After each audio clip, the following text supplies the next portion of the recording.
Bonjour, chers amis, et bienvenue à cette nouvelle série avec Monseigneur Daniel Berniquet, vicaire épiscopal de l'archidiocèse d'Ottawa. Monseigneur Berniquet a choisi de développer le thème « Choisi pour servir en ta présence ». Quand il m'a donné le thème, ça m'a ramené très, très loin, au début de mon cheminement dans le renouveau. J'étais dans une assemblée, puis le prêtre, le conférencier, a cité Isaïe. Isaïe a entendu la voix du Seigneur qui disait « Qui enverrai-je? Qui ira pour moi? » Et je dis « Me voici, envoie-moi. » Et je me suis vue, dans mon imagination, je me suis vue aller à l'estrade. Puis ça, c'était en 1992. Depuis ce temps-là, il m'envoie encore. Alors, je vous prie d'accueillir chaleureusement Monseigneur Daniel Berniquet. Choisi pour servir en ta présence. On entend ça très souvent, les catholiques, quand on se retrouve à l'Eucharistie. C'est le cœur de la prière eucharistique 2. On dit de cette prière eucharistique que c'est la plus ancienne prière eucharistique connue et qu'elle nous vient de l'époque de saint Hippolyte de Rome, vers 215. On l'utilise beaucoup parce que c'est aussi la plus courte. Bon, enfin, je ne sais pas si c'est ça qui... Mais j'entendais Lise qui rappelait comment elle a été touchée. Moi, je me souviens, très jeune, d'avoir été touché par ces mots, ces paroles de la prière eucharistique. Nous te rendons grâce, car tu nous as choisis pour servir en ta présence. On va essayer ensemble de voir qu'est-ce que cela peut vouloir dire pour les disciples du Christ que nous sommes, là où nous sommes, que nous soyons prêtres, diacres, consacrés, religieux, religieuses, baptisés, laïcs, engagés en Église ou non. Qu'est-ce que cela veut donc dire? On aura plein de moyens de le faire. Quelqu'un récemment me demandait « Quelle est ta spiritualité, Daniel? » Toujours une bonne question. Et là, j'ai été tenté de dire « j'ai été marqué par la spiritualité ignatienne des Jésuites, Saint Ignace de Loyola, particulièrement pendant ma formation lorsque j'étais séminariste. » Mais au fond, je dirais que ma spiritualité, moi, Daniel, elle est une spiritualité liturgique. Je suis prêtre depuis plus de 23 ans, et bien avant d'être prêtre, déjà, j'étais porté par la liturgie de l'Église. Et je dirais que c'est la parole de Dieu qui est proclamée dans la liturgie, c'est les prières de la liturgie qui finalement m'accompagnent, et je dirais que je suis de cette spiritualité qu'on peut dire liturgique finalement. Je vous propose un texte de la parole de Dieu en commençant ce temps de réflexion avec thème « Tu nous as choisis pour servir en ta présence ». C'est de l'Évangile de Saint Jean. En ce temps-là, Jésus disait à ses disciples « Comme le Père m'a aimé, moi aussi je vous ai aimé. Demeurez dans mon amour. Si vous gardez mes commandements, vous demeurerez dans mon amour comme moi j'ai gardé les commandements de mon Père et je demeure dans son amour. Je vous ai dit cela pour que ma joie soit en vous et que votre joie soit parfaite. Mon commandement, le voici, aimez-vous les uns les autres comme je vous ai aimé. Il n'y a pas de plus grand amour que de donner sa vie pour ceux qu'on aime. Vous êtes mes amis si vous faites ce que je vous commande. Je vous appelle plus serviteur, car le serviteur ignore ce que veut faire son maître.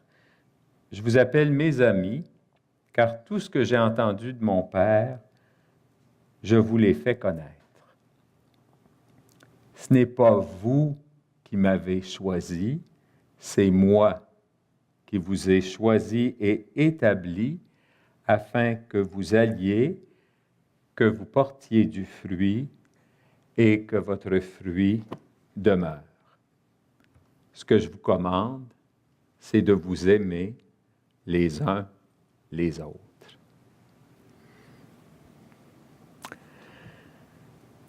Tu nous as choisis pour servir en ta présence. J'aurais voulu choisir ça comme thème au moment où j'ai été ordonné prêtre, mais un confrère qui est ordonné 2 ans et demi avant moi l'a choisi avant moi.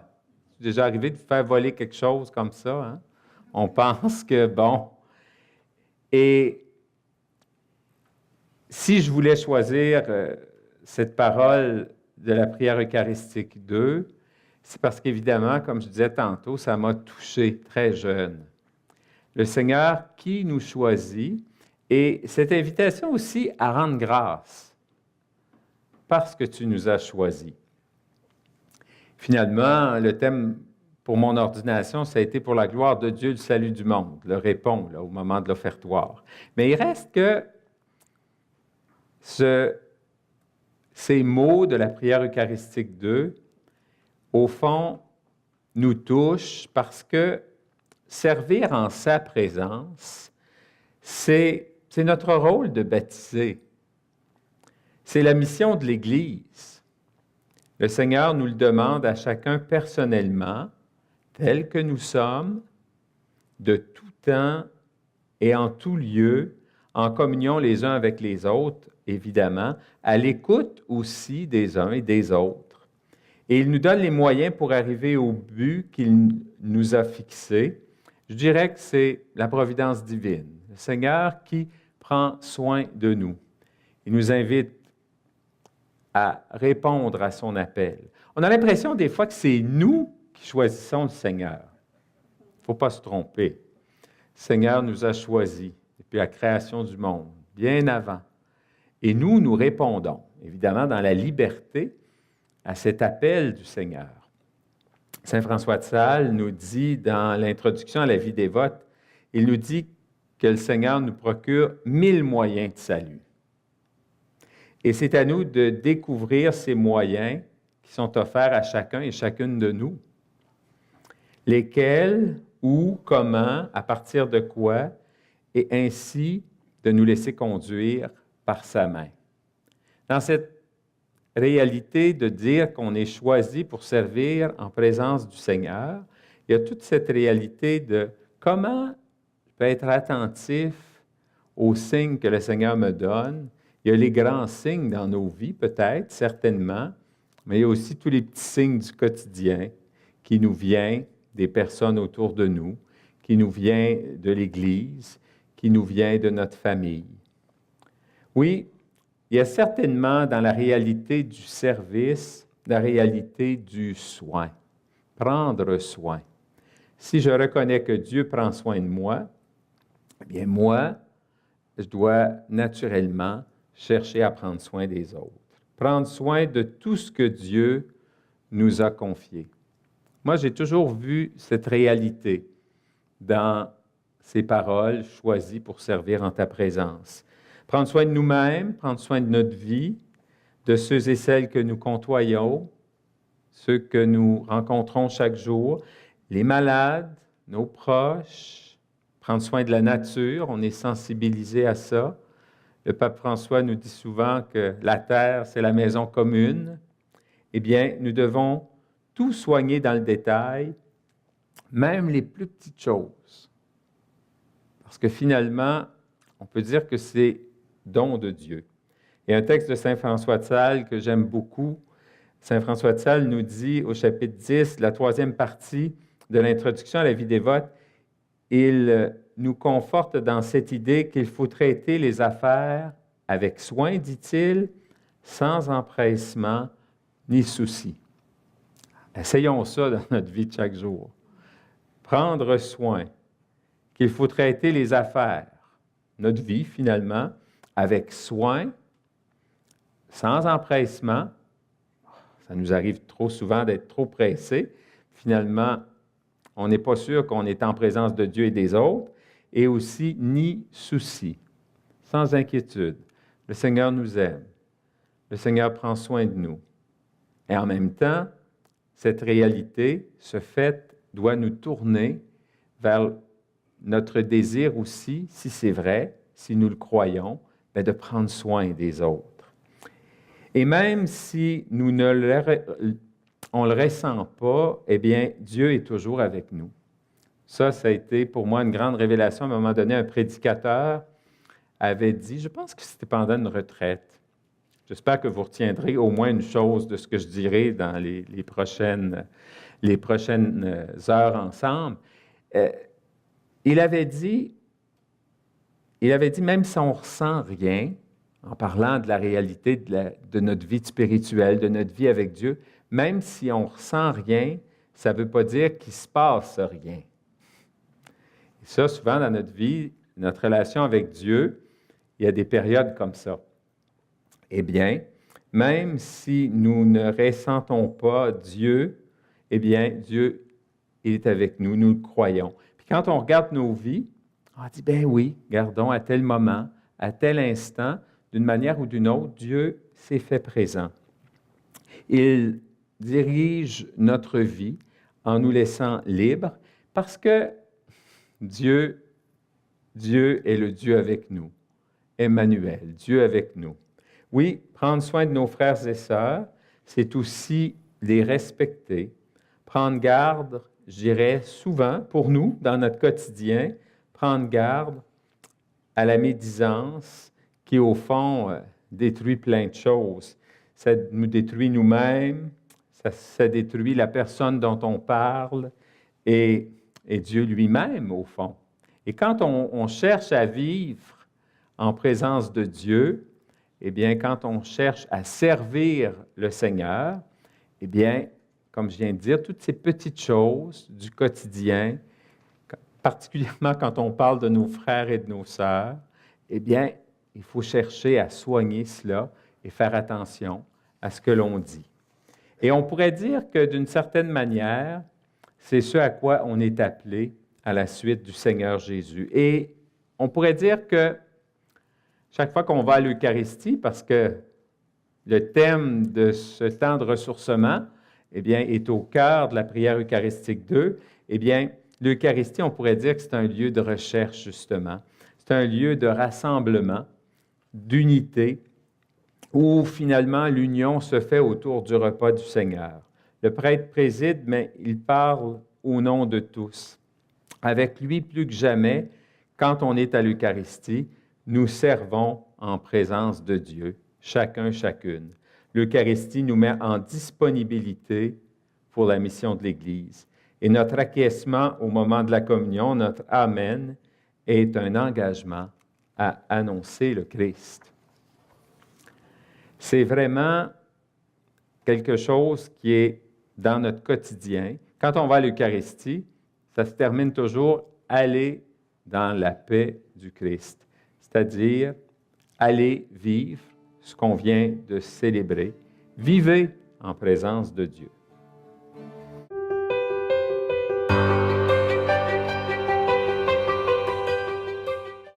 C'est que c'est nous qui décidons de faire un avec lui ou de ne pas faire un avec lui. Qu'est-ce qui se passe? À quel moment est-ce qu'il ne peut plus faire un avec nous? Quand nous choisissons le mal, le péché, la faute. Quand nous choisissons donc que la chair prenne plus de dessus. Ça prend donc une décision initiale.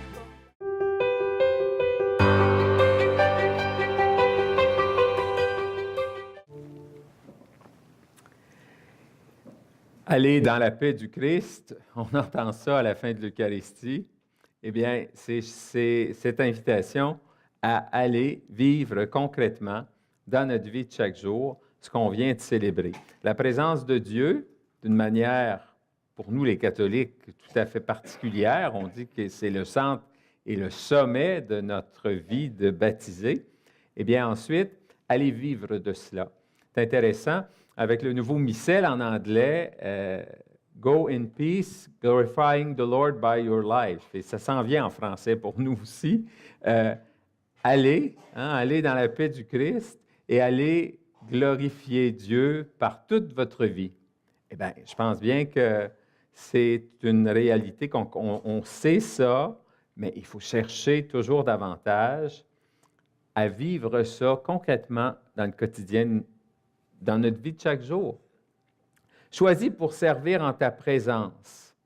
Oui, parce que ce n'est pas vous qui m'avez choisi, dit Jésus, c'est moi qui vous ai choisi, établi, afin que vous alliez, que vous portiez du fruit et que votre fruit demeure. Oui, chacune de nous est choisie par le Seigneur tel que nous sommes, avec notre histoire, nos familles, nos fragilités, mais aussi avec l'immense capacité de notre cœur.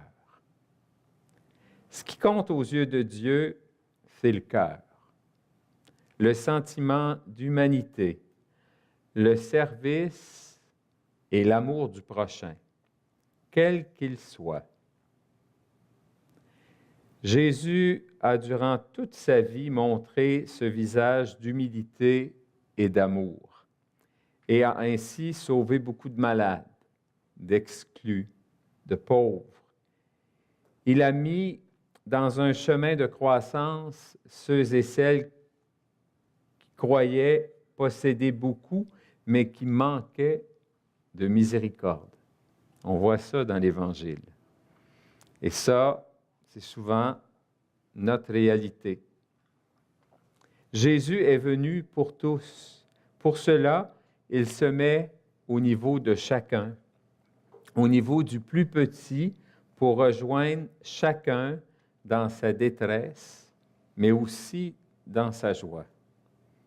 Le Seigneur nous invite à le servir en sa présence et à servir nos frères, autant dans les moments de joie comme dans les moments plus difficiles. Choisis pour servir le royaume du Père, être témoin de la grâce de Dieu dans nos vies et dans celle des autres. C'est pour ça qu'on existe, c'est pour ça qu'on a été créé. On l'oublie parfois. Belle occasion pour nous de prendre conscience de ces réalités. Servir avec ce que nous sommes dans le monde dans lequel nous vivons. On vit un temps où, on pourrait dire, c'est difficile d'annoncer le royaume de Dieu aujourd'hui. Et ce l'est particulièrement auprès des nôtres, souvent. Comment témoigner de mon attachement à Dieu auprès de mes enfants, de mes petits-enfants quand on est parent? Comment le faire auprès de sa famille, auprès de nos collègues de travail? Pourtant, on est appelé à faire cela. Oui, chacun de nous est ainsi envoyé par le Seigneur comme témoin et doit accepter, au fond, la mission en serviteur, en servante du Seigneur, un peu comme Marie. Dieu est celui qui, au fond de nous-mêmes, nous dit « Tu vaux plus que ce que tu crois être. Tu peux faire plus que ta faiblesse. Tu peux t'ouvrir aux autres plus que tu penses. » Jésus est celui qui a traversé la mort et il nous invite à dépasser nos peurs en nous remettant à lui, en ayant confiance à lui, en nous disposant toujours à son amour infini. Tout est question d'ordre d'amour, finalement. On le dit souvent. On demande à des enfants, c'est quoi le message de Jésus? Eh bien, s'aimer les uns les autres. Il y a l'amour de Dieu aussi, mais l'amour de Dieu, concrètement, c'est dans l'amour des autres. Facile à dire, pas toujours simple à réaliser dans nos vies. Oui, beaucoup autour de nous ont peut-être laissé de côté cet appel à l'amour, à la suite des découragements ou des échecs dans leur vie. Vous, ça peut être arrivé à un moment donné. Ça m'est arrivé, ça peut vous arriver, de penser à travers les épreuves de la vie, dans les difficultés, il peut nous arriver de mettre de côté l'amour de Dieu. Mais l'appel du ressuscité, du Christ ressuscité, demeure toujours. Il retentit en nous. Jésus se fait proche comme l'intime de notre cœur. Oui, parfois la mission que le Seigneur nous propose peut nous perturber, changer nos habitudes, nous faire appréhender la vie d'une autre façon. L'inquiétude peut nous saisir. Ça fait partie de la vie, ça fait partie de notre réalité humaine, car nous ne savons pas comment cela va se passer et l'inconnu est devant nous, mais soyons rassurés, l'Esprit Saint va nous faire avancer dans la confiance et la sérénité. Si dans la prière eucharistique 2, on entend ces belles paroles, « Nous te rendons grâce, car tu nous as choisis pour servir en ta présence », il y a aussi dans la prière eucharistique l'assurance d'être un seul corps, un seul esprit dans le Christ. Et ça, nous le voyons dans notre vie de chaque jour. C'est présent. Chaque fois qu'il y a de l'amour, chaque fois que nous vivons la charité, le Seigneur est là. Des gestes, des paroles, des comportements conformes à l'Évangile du Christ. Il y en a plein dans nos vies. Tant mieux. C'est pas mal ça, chercher à vivre en présence du Seigneur. Et servir le Seigneur, c'est bien ce à quoi nous sommes appelés. Non, nous ne sommes pas seuls. On ne peut pas être seul. On ne peut pas être seul à la suite de Jésus. Je me souviens toujours de Monseigneur Plourde, qui est archevêque quand j'étais jeune. Il était venu dans ma paroisse et ça aussi, ça m'avait frappé, pas autant que les paroles de la prière eucharistique 2, mais quand même, il avait dit, quand j'étais jeune, on chantait « Je n'ai qu'une âme qu'il me faut sauver ». Puis là, Monseigneur Plourde, qui aimait des fois donner un petit coup de poing sur l'ambon, là, sa chair dans l'Église, c'est pas vrai.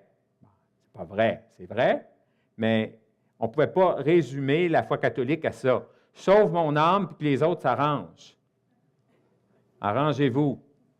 Allez chez le diable, les autres. Moi, tant pis que moi, je me sauve, je suis correct. J'avais été beaucoup bouleversé, j'étais jeune, j'avais 8-9 ans, quand j'ai entendu ça. Quand j'étais jeune, on chantait « Je n'ai qu'une âme qu'il me faut sauver ». C'est faux, parce qu'il nous faut prendre soin des uns des autres. Pas juste mon salut. Il y avait une chanson à un moment donné là, qui était très populaire. « Sauver mon âme, Ben oui, tant mieux, c'est bien sûr. Mais pas tout seul, avec tes frères et tes sœurs, avec les autres. Et évidemment, c'est la réalité de l'Église. Nous sommes communauté, l'Église, l'ensemble des croyants, des croyantes. Oui, nous ne sommes pas seuls. Nous faisons partie d'une communauté chrétienne. Et parfois, j'entends des gens qui me disent, « Ben, moi, je ne vais pas à l'Église, moi, je ne vais pas à l'Eucharistie, je fais ça comme tout seul, je m'arrange avec le bon Dieu, puis ça va bien. » Je trouve ça merveilleux parce que je ne sais pas comment ils font. Moi, je n'y arriverais pas. Sans les autres, sans la communauté, je ne sais pas comment je pourrais vivre à la manière du Seigneur Jésus. Dans ma propre vie de prière, j'aime prier seul. Je prie souvent seul comme prêtre. Je suis appelé à faire ça à tous les jours. Mais cette prière seule avec le Seigneur, eh bien, elle a besoin d'être nourrie. Elle a besoin, à un moment donné, d'être prière de la communauté, de prier avec les autres. C'est la même chose pour toutes les réalités de ma vie. Le service des autres. C'est tellement important, c'est tellement au cœur de nos vies et nous le faisons les uns avec les autres. Et quand on regarde l'humanité, bien sûr, on peut voir tout ce qui est difficile, tout ce qui pourrait être mieux. On a raison de faire ça. Il faut prendre le temps de reconnaître que, mais en même temps, quand on voit toute la solidarité et combien le monde dans lequel on vit finalement, souvent sans faire un lien, des valeurs qu'on retrouve au cœur de l'Évangile. Et nous, bien, comme disciples du Seigneur Jésus, nous qui avons été choisis pour servir en sa présence, on est invités de le rappeler à ceux et celles que le Seigneur met sur notre route. Regardons tous ces chrétiens, ces chrétiennes que nous ne connaissons pas, qui œuvrent dans et pour le service et la communauté de l'Église. Oui, rendons grâce à celui qui nous a choisis tous ensemble, j'insiste, pour servir en sa présence. Oui, le Seigneur nous invite à vivre à sa manière. Et on pourrait dire que Jésus, il est celui qui, par excellence, a choisi de servir en présence de son Père. Et nous qui sommes ses disciples, nous sommes appelés, nous aussi, à avancer, à marcher et à vivre en présence de Dieu, consciemment, au point où on aura le goût, par notre vie, de le dire à ceux et celles qui sont autour de nous. Récemment, une cousine me disait, « Daniel, on te regarde aller, tu as l'air heureux comme prêtre, tu as l'air à aimer ce que tu fais. » Je dis, « Bien sûr que j'aime ce que je fais, parce que je pense que ce serait difficile de continuer autrement. Ce n'est pas toujours simple, ce n'est pas toujours facile, mais bien sûr que j'aime ce que je fais. » Elle me disait, « On est content pour toi. On te regarde aller, puis on est fiers de toi, on est content pour toi. » Puis moi, je lui ai répondu, « Bien, merci, c'est bon d'entendre ça, mais en même temps, parce que j'aime ça et parce que ça me fait vivre, j'aurais le goût que vous puissiez partager, vous autres aussi, autant que moi, cette vie qui nous appelle à vivre en présence du Seigneur. » Oui, le Seigneur nous le dit, nous le redit, « Tu nous as choisis pour servir en ta présence. C'est moi qui vous ai choisis. » Alors, on ne le dira jamais assez, ça nous aidera à mieux vivre notre vie d'homme et de femme et de disciples de Jésus.